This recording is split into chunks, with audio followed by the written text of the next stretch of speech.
simple Google. Give me a second real quick. And let me pull it up. Siege. Yeah, and it reads, a military operation in which enemy forces, which in this case, this enemy here would be none other than your arch enemy and nemesis, Esau, the so-called white man himself. See, it says surround a town or building, cutting off essential supplies. And this is what we're witnessing right now. The scarcity of resources is really engineered by the so-called white man. See?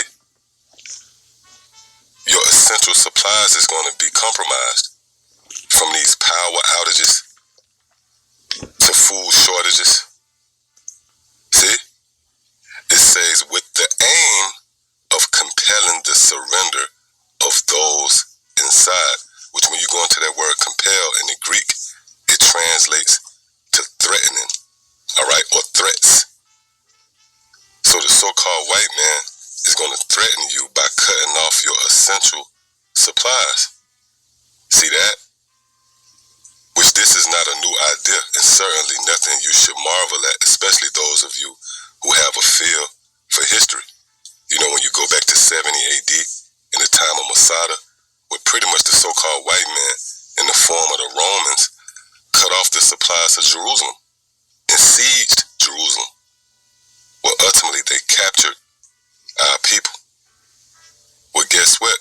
We're in the time of the final siege of Jerusalem, which this siege will be more emphatic.